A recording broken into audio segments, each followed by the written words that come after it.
This is your news source evening bulletin for today, Monday, the 19th day of January in the year 2026. I'm Gordon Mosley reporting, and here's what we're tracking tonight. Senior Minister responsible for Finance, Dr. Ashni Singh, has announced that Budget Day for this year will be on Monday, the 26th of January. That's next Monday. The minister has been consulting with select stakeholders on the budget during the preparation period. The opposition has complained that it has not been consulted at all. Both the president and the minister responsible for finance have repeatedly said that this year's budget is expected to comprise a number of critical developmental programs and projects, which will catapult government's agenda and take the country forward. It will also be a continuation of infrastructural and human development, the president has said. The opposition has noted that it had several initiatives that it would like to see included in this year's budget that will reduce the cost of living and put more money in the pockets of citizens. Among the opposition's proposals is to ensure yearly cash payouts to Guyanese, especially the most vulnerable. This year's budget is the first budget being presented by the PP Civic administration since its re-election to government last September. Meanwhile, over the weekend, the Minister of Finance, Dr. Ashni Singh, met with representatives of the private sector for consultations ahead of the budget presentation next Monday. The meeting saw representation from the Private Sector Commission, the Georgetown Chamber of Commerce and Industry, the Women's Chamber of Commerce and Industry Guyana, Tourism and Hospitality Association, the Guyana Manufacturing and Services Association, the Guyana Association of Bankers, and the Guyana Gold and Diamond Miners Association. Commissioner General of the Guyana Revenue Authority, Godfrey Stacia, and the team from the GRA also attended the meeting. In a statement, the Ministry of Finance said during the discussions, the Minister of Finance reiterated the government's commitment to maintaining an environment that is conducive to increased private sector investment, job creation, and income generation. The release also stated that Dr. Anthony noted that the government remains committed to doing all that is necessary to ensure that the country remains an attractive destination for diversified private enterprises and investments. According to the Ministry of Finance statement, during the discussions, representatives from the private sector agencies expressed appreciation for the government's continued engagement with the sector and recognized the administration's efforts to drive economic transformation and foster a more competitive business environment. While the finance minister reiterated the government's appreciation of the strong collaboration and the ongoing engagement with the private sector throughout the years. More news coming up in just a moment. It all starts with one. Maybe it's one look, you know the one, or one touch, even one word.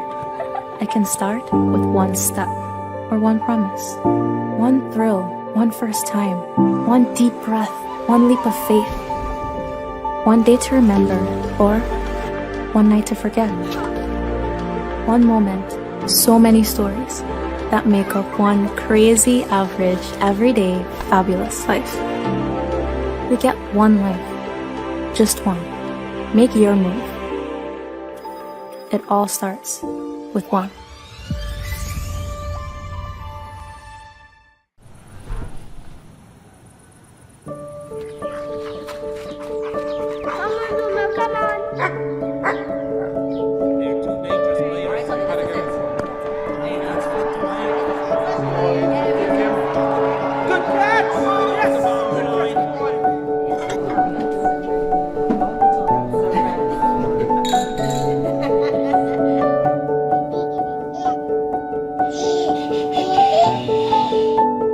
Your own home is so much more than just four walls, floors, and ceilings. It's a lifetime of great memories and stories. Come talk to us and start your journey home today.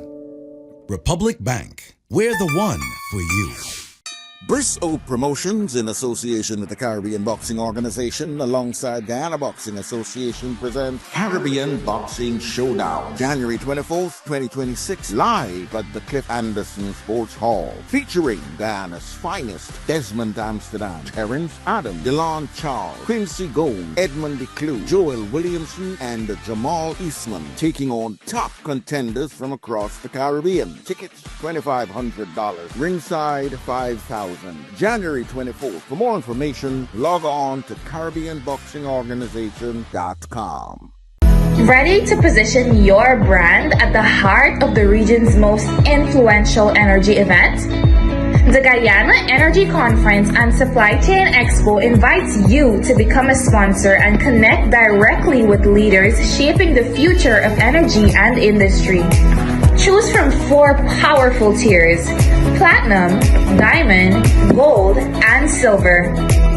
As a sponsor, your brand takes center stage, from live press conferences and magazine features to exclusive speaking opportunities and top-tier visibility across every major platform. Enjoy premium exhibition booths, media coverage, and access to hundreds of industry professionals and decision makers. Whether you want to lead discussions, host networking events, or elevate your brand presence, sponsorship puts your company at the forefront of opportunity and innovation.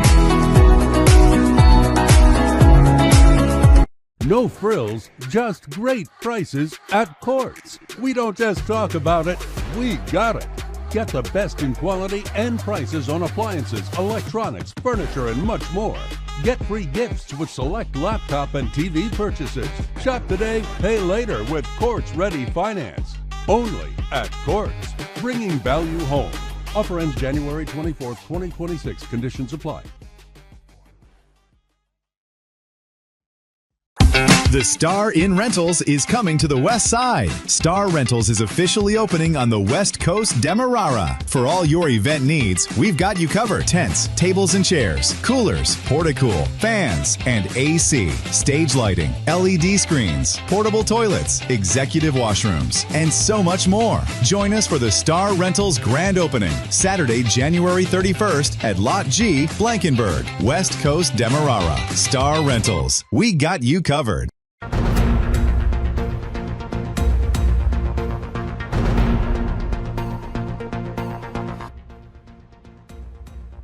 Minister of Local Government Priya Manickchand today vowed to move ahead with a comprehensive plan to rescue the capital city of Georgetown and restore it to its former glory, with or without support of the mayor and city council.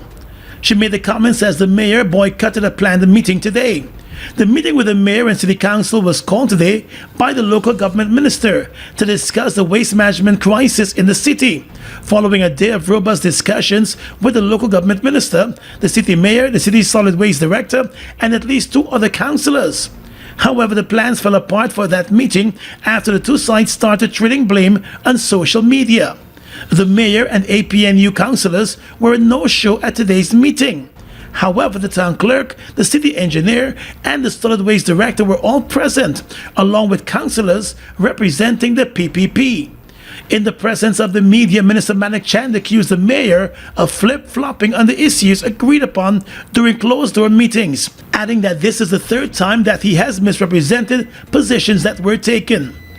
Though expressing a willingness to work with the council in the interest of the residents of Georgetown, Minister Manickchand said she is prepared to advance the government's plans to rescue the city in consultation with the people of the city. This is not going to work.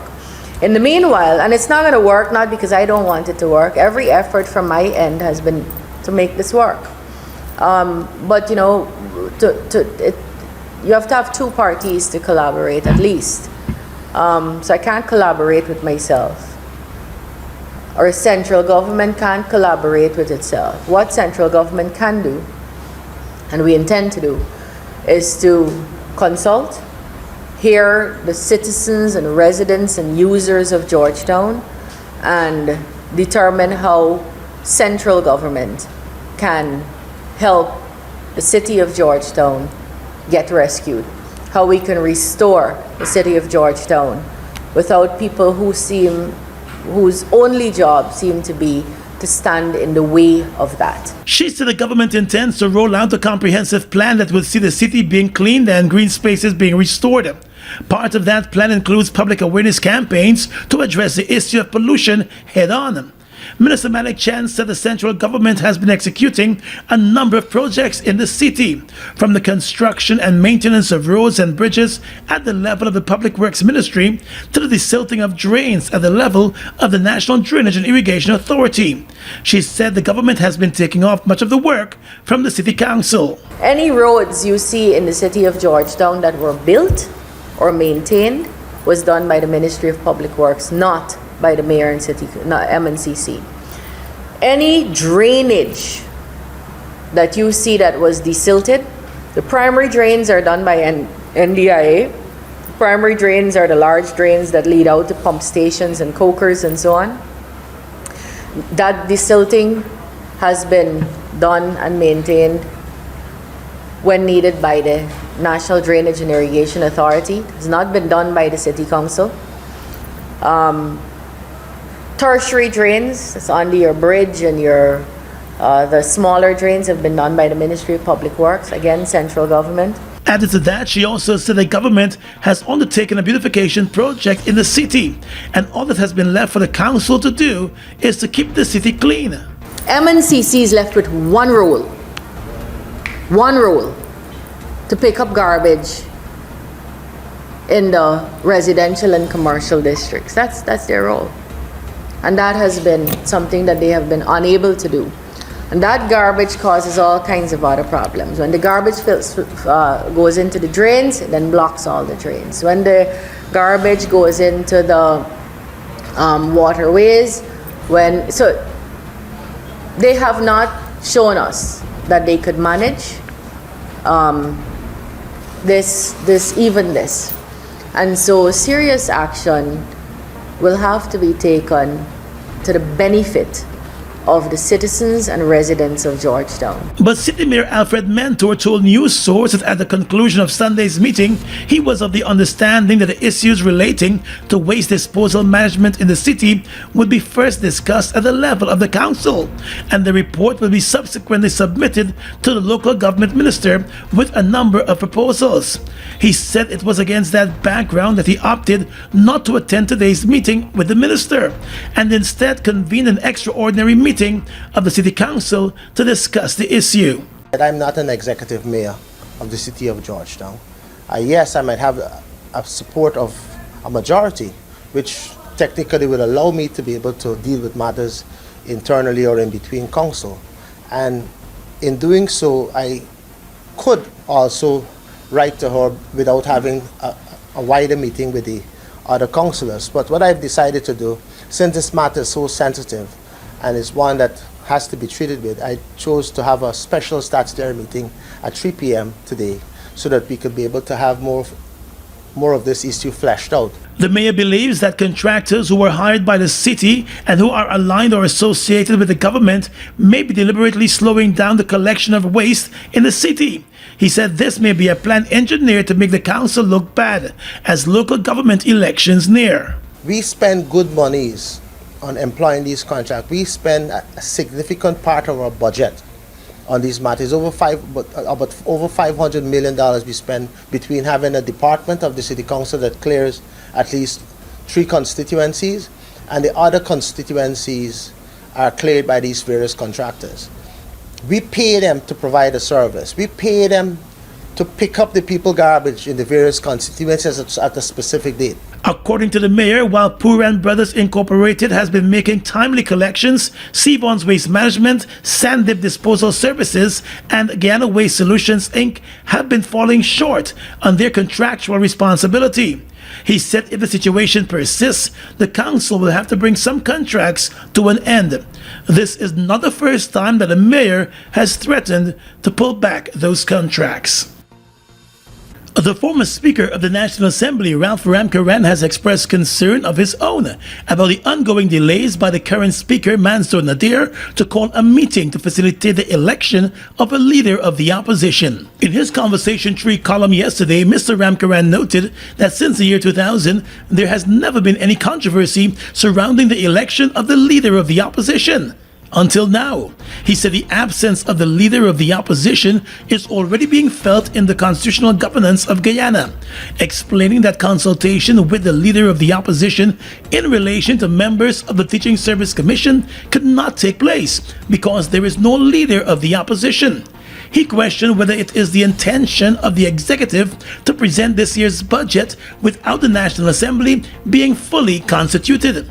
Since the 13th Parliament was convened back in November, the Speaker has not called a meeting for the election of the opposition leader by members of the opposition.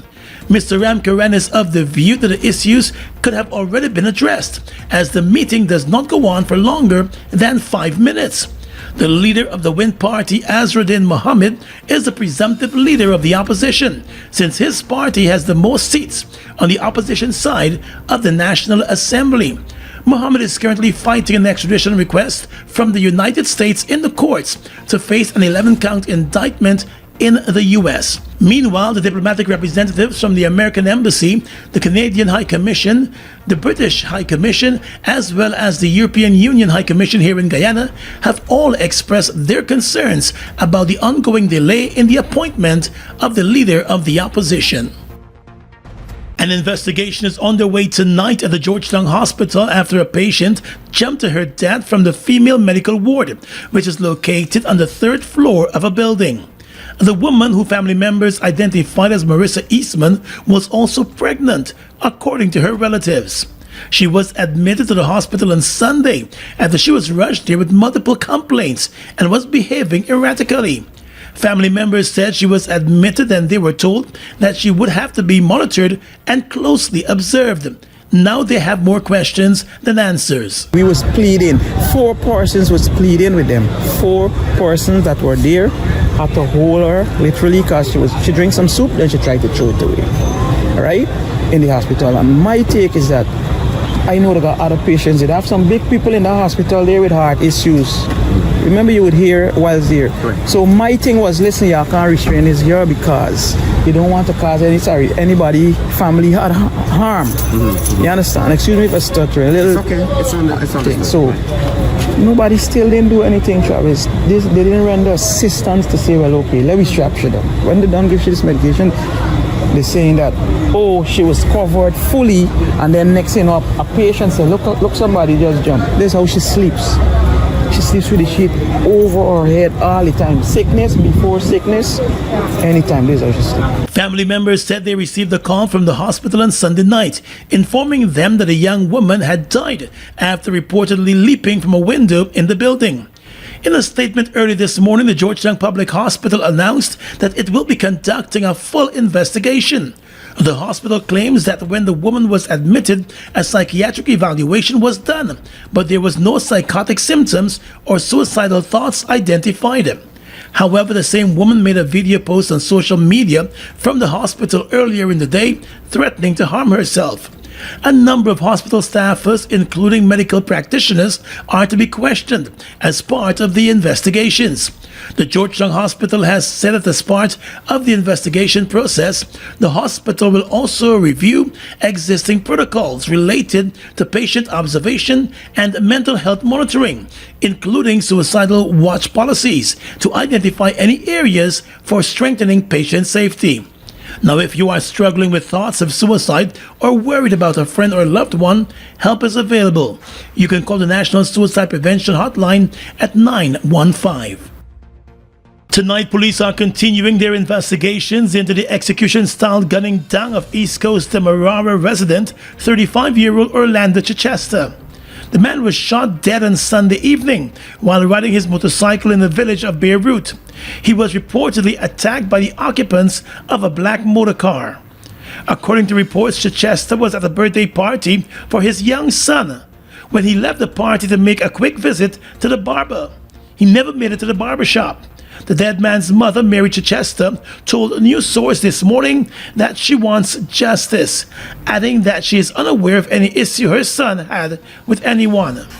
Some public spirit citizens came and saying that my son gets shot and he's dead. But I didn't believe.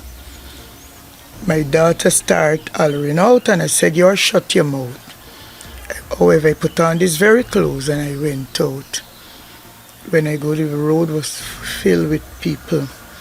And the next thing, when I look around, my son, he was lying on the ground. And when I get close to him and I hold him, I realized that he was dead. And his motorbike was in the trench and he wasn't far from the trench. I understand he was coming out because he working at Barbies and his little son, his only son, birthday was the 13th. I heard some black car person say, find shots at him. I don't know if they take him for somebody else or what, I can't say. But all I know, I'm going to meet my son, motionless on the ground. The police this morning said the man sustained multiple gunshot injuries to his shoulder and chest. Persons in the community said loud gunshots were heard and the man was seen falling from the motorcycle with multiple gunshot wounds. His assailant has not yet been identified. The investigation is underway tonight. The Star in Rentals is coming to the West Side. Star Rentals is officially opening on the West Coast Demerara. For all your event needs, we've got you covered. Tents, tables and chairs, coolers, porta-cool, fans, and AC, stage lighting, LED screens, portable toilets, executive washrooms, and so much more. Join us for the Star Rentals grand opening, Saturday, January 31st at Lot G, Blankenburg, West Coast Demerara. Star Rentals, we got you covered. GCOM is currently conducting a claims and objections exercise to produce an official list of electors, OLE. Anyone who became 18 years or older on December 31, 2025 and is a Guyanese citizen by birth, descent or naturalization, or a citizen from a Commonwealth country living in Guyana for 1 year or more, you are eligible for inclusion in the OLE. GCOM has posted the preliminary list of electors, PLE, in all of the registration divisions across Guyana for you to check if you are listed, and if so, whether your particulars are accurate. You can object to anyone who you believe does not qualify for inclusion in the OLE. To do so, you must be listed in the same divisional list as the person you are objecting to. You must visit the GCOM registration office responsible for your area of residence to make an objection. It is an offense to make false objections. The objections aspect of this exercise will end on Thursday, January 22, 2026. For more information, contact the GCOM on 225-0278-9 or visit www.gcom.org.gy.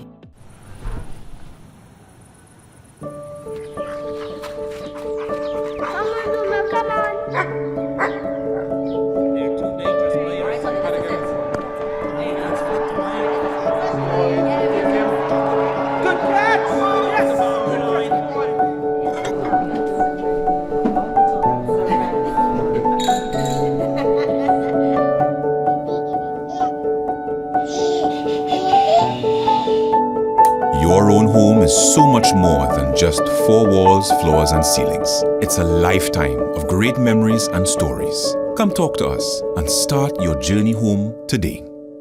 Republic Bank. We're the one for you. Washi. Hi people. Washing made so easy since I found Washi. Washing me use wash me clothes and I can say Washi soap powder wash clothes so nice. Washi soap powder leave your clothes color bright. Washi soap powder leave me clothes smelling nice, of course.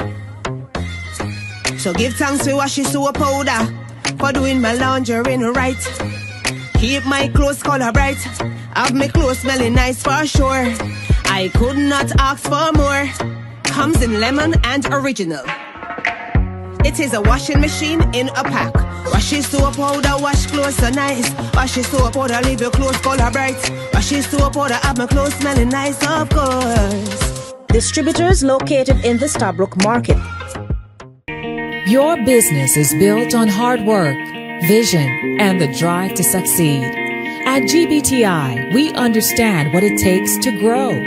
That's why we offer Grow, a small business service designed to help your business expand, adapt, and reach its full potential.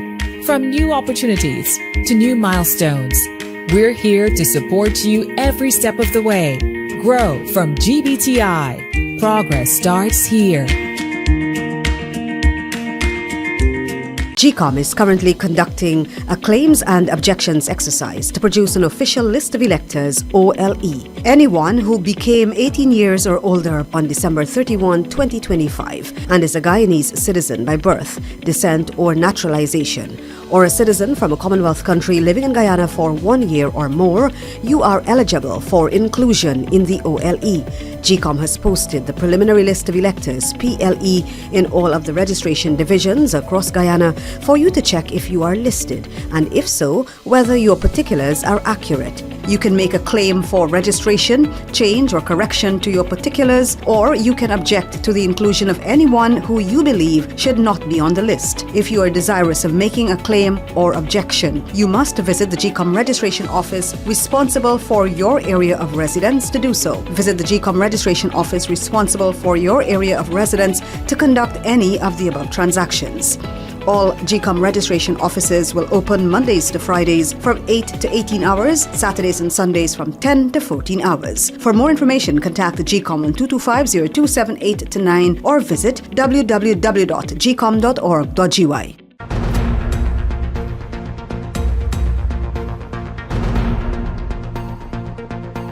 Police investigators are probing a live video recording that went viral on Sunday and showed a wanted man fatally shooting himself while playing around with a gun in the company of another man. The video was being aired live on Facebook on Sunday, but has since been removed, according to the police. In a statement this morning, the Guyana Police Force said the incident is under investigation. The man who is believed to have fatally shot himself was identified as wanted man Jamal Bourne, also known as Skinny. However, persons familiar with the man said his real name is Emmanuel Nurse. He was wanted in connection with the September 2024 murder of Akeem Hamer at Port Royal. The police statement noted that during the broadcast, Bourne was observed in the company of other individuals while allegedly displaying a cadre of suspected firearms. The police statement also said there is no official confirmation of his death and no reports have been received in any of the 12 policing regions of the country regarding the incident. But the force made it clear that it was treating the matter seriously and continues to make inquiries as it seeks to verify the location. Since the police report, another video has surfaced showing the man's body lying in a pool of blood, as screams could be heard in the background. It is suspected that the incident might have occurred at a remote location. In the mining sector now, the Guyana Gold and Diamond Miners Association says it fully supports the government's move against illegal mining and unregulated mining activities. In a statement, the Miners Association said it stands firmly behind the comprehensive campaign by the government to sanitize the industry, ensuring that this year becomes the defining year for ridding the sector of bad actors who tarnish the reputation of compliant miners. The GGDMA said the steps currently being undertaken by the government are necessary to bring an end to illegal activities in the gold mining sector. With the sector evolving, the Miners Association said the days of informal, undocumented trading are over, and legitimate miners have nothing to fear from the changes. According to the association, foreign-based operators must understand that they must follow the rules governing the sector. The government has been pushing for more declarations to be made to the gold board, threatening that miners operating and not declaring their gold to the Guyana Gold Board could face major challenges with their license when seeking renewal. President Irfan Ali on Saturday declared the new $18 million Plaza Court Hotel on Main Street here in Georgetown open, noting that the Plaza Court Hotel is the seventh major hotel to open within the last year. The president said Guyana is rapidly emerging as one of the Caribbean and South America's premier tourism destinations. So within the next 5 years, Guyana will emerge as one of the premier tourism destinations in the Caribbean. It will do so not quietly, not accidentally, but certainly not by chance. And here is the most important part of the prediction. Guyana is not waiting for a tourism boom. The boom has already begun. We are not standing at the edge of possibility. wondering what might come. We're already laying the foundation for what must come. Brick by brick, runway by runway, room by room. The president reminded that within the last 5 years, Guyana saw 9 new international hotels coming to its shores, which signals the confidence that both local and international investors continue to show in the country's economy. President Ali also called for greater collaboration in the hospitality sector. He said while there should be competition, hotels must play a greater role in promoting brand Guyana. When we collaborate, when all of these hotels collaborate, they're able to hold each other to the same standard. And that is important.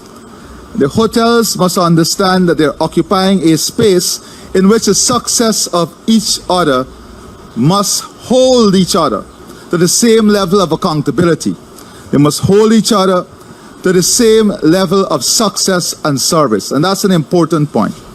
The second point is that we must understand, all the hotels must understand that they're selling one product, one brand, and that is brand Guyana, product Guyana. That is what you're selling. And he emphasized that safety, security, and experience remain the 3 pillars of a successful tourism sector, pointing out that the government will continue to make investments in those sectors. The president also pointed out that the improved security infrastructure on Main Street and Lamaha Street, the Stabroek Market area, Kingston, and sections of the seawall have significantly strengthened public safety, while continued investments in technology have modernized monitoring and response systems. Meanwhile, the chairman of the hotel, Navin Prashad, said the 60-room boutique hotel was designed and built to international standards by one construction group, and its features include a modern lobby, a restaurant and bar, meeting and private dining rooms, a gym, a rooftop bar overlooking the Demerara River, and a presidential suite intended to host heads of government and other high-level visitors. The Customs Anti-Narcotics Unit has announced the arrest of 4 persons following a massive drug bust at Parika on the east bank of Essequibo. Kanu ranks moved into the area on Sunday morning after receiving information about the movement of drugs. During the operation, Kanu seized 154 pounds of cocaine. 4 suspects, including a Hispanic man, were arrested by Kanu, and they remain in custody. The agency believes the drug shipment may be linked to a number of other players involved in cocaine trafficking here and in neighboring countries. Bristow Promotions, in association with the Caribbean Boxing Organization, alongside Guyana Boxing Association, present Caribbean Boxing Showdown, January 24th, 2026, live at the Cliff Anderson Sports Hall, featuring Guyana's finest: Desmond Amsterdam, Terrence Adam, Delon Charles, Quincy Gold, Edmund DeClue, Joel Williamson, and Jamal Eastman, taking on top contenders from across the Caribbean. Tickets $2,500, ringside $5,000. January 24th. For more information, log on to CaribbeanBoxingOrganization.com.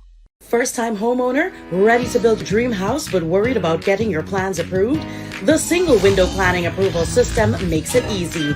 One application, one online platform, faster, simpler house plan approval. Visit our website to kickstart the process at singlewindow.chpa.gov.gy. No running around, no confusion, just clear steps and efficient service, all in one place. Apply, track, and get approved with confidence. The Single Window System, helping first-time homeowners move from planning to building the smart way. Single Window Planning Approval System, designed for transparency, built for convenience.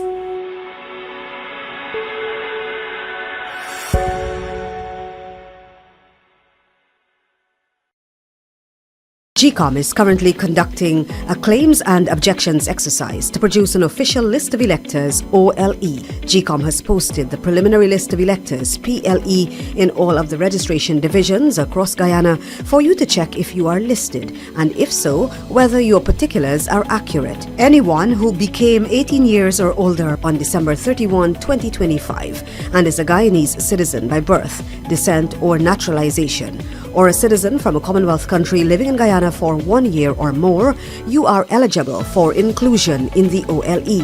If you are eligible for inclusion in the OLE, you are required to apply for registration if your name is not on the PLE, apply for a transfer if you've changed your address since you were registered, apply for a name change if you have changed your name, or apply for a correction if your registration particulars are incorrect. Any person applying for a change or correction to his or her particulars must provide the required original source documents: birth certificate and deed poll for a name change by deed poll, birth certificate and marriage certificate for a name change by marriage, divorce absolute in the case of a woman who is desirous of reverting to her maiden name from her married name, birth certificate, adoption certificate, or naturalization certificate for correction of minor clerical errors. Visit the GCOM registration office responsible for your area of residence to conduct any of the above transactions. The claims aspect of this exercise will end on Sunday, January 18, 2026. For more information, contact the GCOM on 225-0278-9 or visit www.gcom.org.gy. Your business is built on hard work,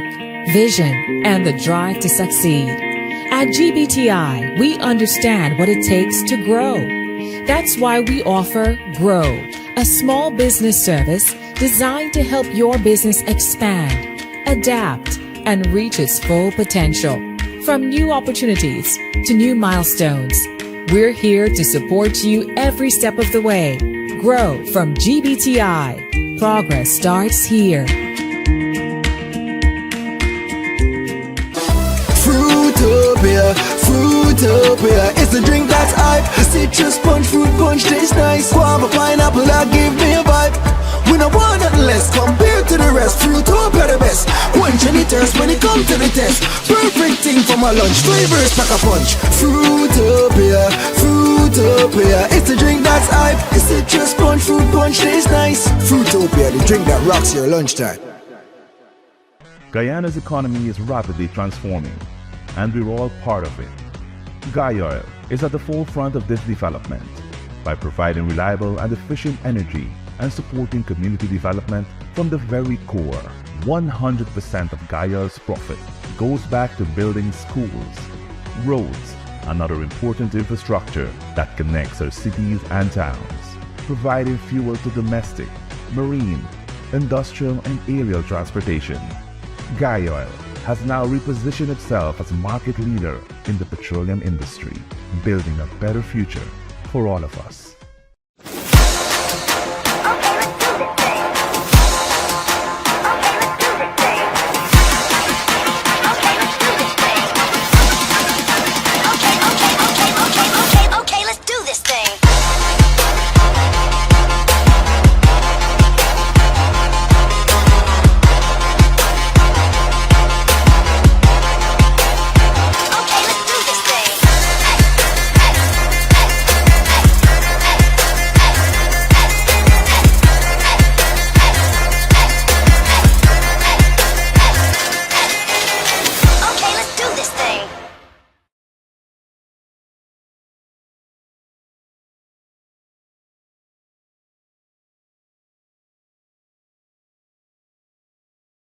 With your regional and international news tonight, I am Svetlana Marshall in the region.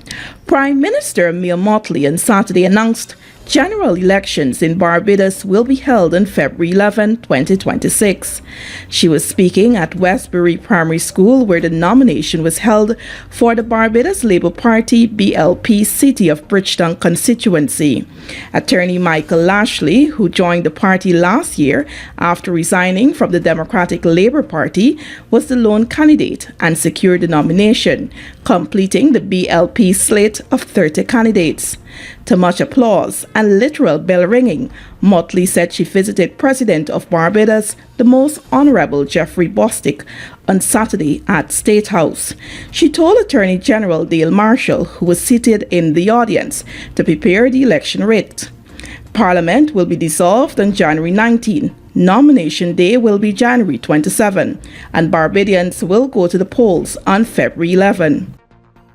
At least 27 members of a guerrilla group in Colombia were killed in clashes with a rival faction in a fight over control of a jungle area in southwestern Colombia, military authorities reported on Sunday. The clashes, which have been the most violent in recent months, occurred in the rural area of the municipality of El Retorno, 186 miles southwest of the capital, a military source told Reuters. The region is strategic for cocaine production and trafficking. The clashes took place between a faction of the Revolutionary Armed Forces of Colombia and another led by Alexander Diaz Mendoza, a secondary military source specified. Both groups were part of the so-called Central General Staff, but separated in April 2024 due to internal disputes. The guerrilla faction led by Diaz Mendoza is currently engaged in peace talks with President Gustavo Petro, while the Revolutionary Armed Forces of Colombia continues hostilities after the government suspended a bilateral ceasefire. And finally tonight, international news. U.S. President Donald Trump has linked his drive to take control of Greenland to his failure to win the Nobel Peace Prize, saying he no longer thought purely of peace, as the row over the island threatened to reignite a trade war with Europe. Trump declined to tell NBC News in an interview whether he would use force to seize Greenland. He did reiterate his threats to hit European nations with tariffs if a deal is not reached, Reuters reports. Trump has intensified his push to take control of Greenland from fellow NATO member Denmark, prompting the European Union to weigh hitting back with its own measures. The dispute threatens to upend the NATO alliance that has underpinned Western security for decades and which was already under strain over the war in Ukraine and Trump's refusal to protect allies unless they increase defense spending. And that's your News Source Evening Bulletin for tonight. I'm Svetlana Marshall, wishing you a pleasant evening.